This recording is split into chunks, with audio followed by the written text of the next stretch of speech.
higher ground. This could be the last time I see my beautiful home. Her cruise ship left her behind, and her family is on board. The ship is leaving, and now we're going to higher ground. The tsunami warning that triggered total chaos. And verdict in the case of the dentist accused of poisoning his wife's protein shake with arsenic. Then, how the office shooting spree could change how we all go to work.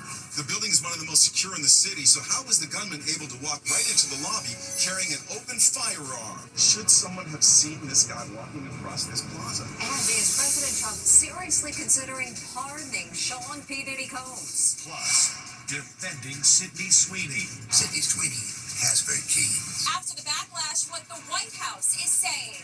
Then, haunting video. Just revealed the night the Idaho roommate's killer was pulled over by cops. I'm obviously not this person. Plus, Sharon Osbourne in tears. Ozzy's grief-stricken widow at his funeral. And proposal photobomb. Just when he gets down on bended knee. Hey, down in front. I was planning this for 3 months. Now, Inside Edition. Hello, thanks for joining us. I'm Mary Calvi. The threat of a tsunami caused worldwide panic after one of the strongest earthquakes ever recorded struck in Russia. Alerts were sent out all the way to the west coast, and residents in Hawaii were told to evacuate to higher ground for fear a giant wave was about to strike. Jim Murray has the dramatic videos of people trying to escape the emergency that in the end thankfully didn't happen. Panic as a tsunami alert forces evacuations around the world. Hey guys, I'm trying not to get too emotional, but it's really hard. This is one of the scariest tsunami evacuations I think I've had. This Hawaiian fears her home will be destroyed. Could be the last time I see my beautiful home.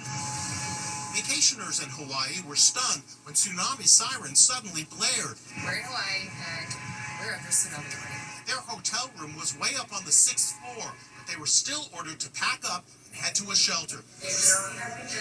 This tourist found her cruise ship leaving without her, with her family still on board. The kids are just terrified on this ship. These cruise ship passengers are running to catch their departing ship, but they also find themselves stranded. Roads in Hawaii were jammed as people sought higher ground. Oprah opened up her private road to ease congestion. I just want to give a big shout out to OW. Huge thanks. Tsunami alerts were also issued along the coast in Japan, Russia, Alaska, California, and Colombia. The alerts followed a monster 8.8 earthquake that struck the coast off of Russia, the 6th strongest in modern history. It sent sea lions fleeing. These doctors had to hold on to their patient on the operating table.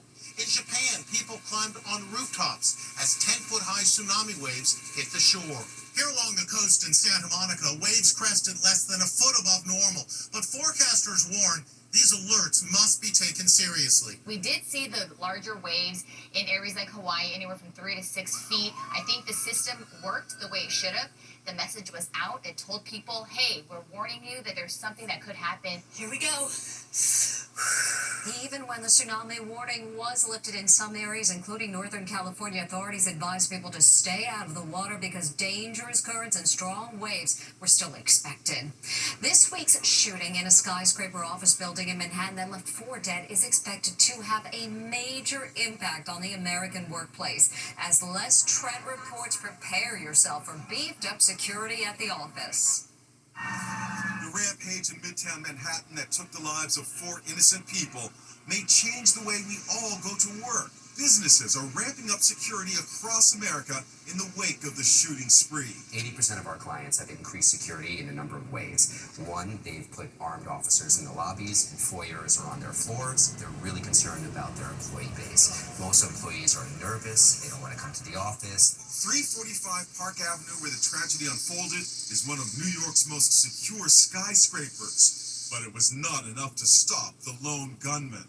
With multiple armed officers in the lobby, they should have been able to detain him, stop him, put him down before he even entered the building. Manhattan buildings bristle with surveillance cameras, so it's incredible that the deranged gunman was able to double park his car here on busy Park Avenue, walk past pedestrians on this sidewalk, up these stairs, and across the plaza while carrying a nearly 3-foot-long assault rifle, all without raising any early warning alarms. Former NYPD Lieutenant Richard Mack told me artificial intelligence cameras may be partly to blame. Should someone have seen this guy with a long arm walking across this plaza? Sure, but there's a lot of conversion to AI cameras.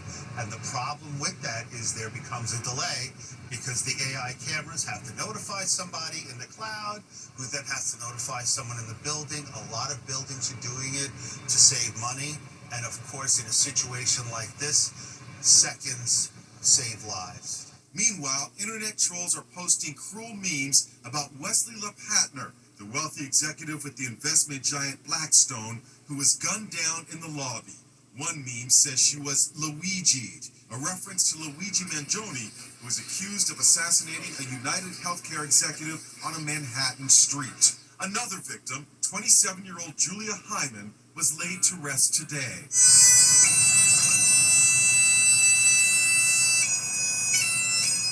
And the funeral for the police officer who was killed, Dinero Islam, is scheduled for tomorrow. The NFL, which has office space in the building where the shooting happened, has told their employees to work from home until August 8th as the investigation continues. After a little more than a day of deliberations, there is a verdict in the case of the dentist accused of killing his wife by poisoning her protein shakes, and is definitely not the outcome he was hoping for. Here's how the jury ruled. There's a verdict today in the trial of the dentist accused of poisoning his wife's protein shake with arsenic. Fancy, a partner in first degree. Dr. Jim Craig sat stone-faced in court after the verdict was read. My name is Dr. Jim Craig, and I practice at Summerbrook Dental Group. A happy team makes happy patients. Craig ran a dental practice outside Denver. He and his wife, Angela, have 6 children. Prosecutors said after he spiked his wife's drink, she sent this text. "My head feels funny and dizzy, very strange." He replied, "Have you eaten anything?" "I had my protein shake." "Are you nauseous?" "No, I feel drugged." 3 days later, she suffered a seizure and died. The prosecution said the dentist poisoned his wife to death because he was having an affair with this orthodontist. She spoke with ABC's Matt Gutman. You've been labeled the mistress in this story. Yeah, I don't like that label.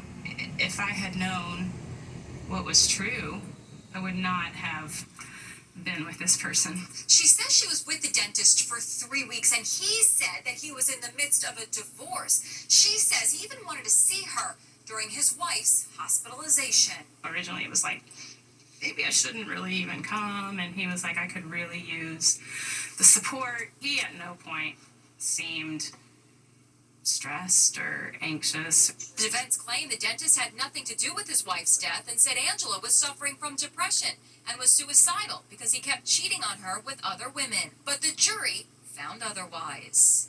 During the trial, prosecutors claimed the dentist's internet browsing history included the questions, how to make murder look like a heart attack, and how long does it take to die from arsenic poisoning. As disgraced, and that's TV personality Sharon Osbourne in tears at the funeral of her husband, heavy metal legend Ozzy Osbourne. He may have called himself the Prince of Darkness, but there was nothing but love for the rocker as he was laid to rest in his hometown. It's Ozzy's last encore. 10,000 grieving fans lined the streets of Birmingham, England as Ozzy Osbourne's casket went by. Inside the hearse, a purple floral arrangement spelling out the legend's name. A sea of flowers, balloons, and pictures flooded the streets of his hometown, touching tributes from so many admirers. His wife, Sharon, clung to a tissue as tears flowed down her face. She was comforted by her children. Ozzy, Ozzy, Ozzy. Fans chanted Ozzy's name as Kelly and Jack held their mom at each side as she laid flowers at the memorial. Composing herself for a moment, Sharon flashes Ozzy's signature peace sign. A final farewell to the rocker known as the Prince of Darkness. As well as today's public memorial, Ozzy Osbourne will also be honored privately by his close family and friends with a more intimate funeral. We'll be back with much more Inside Edition after this.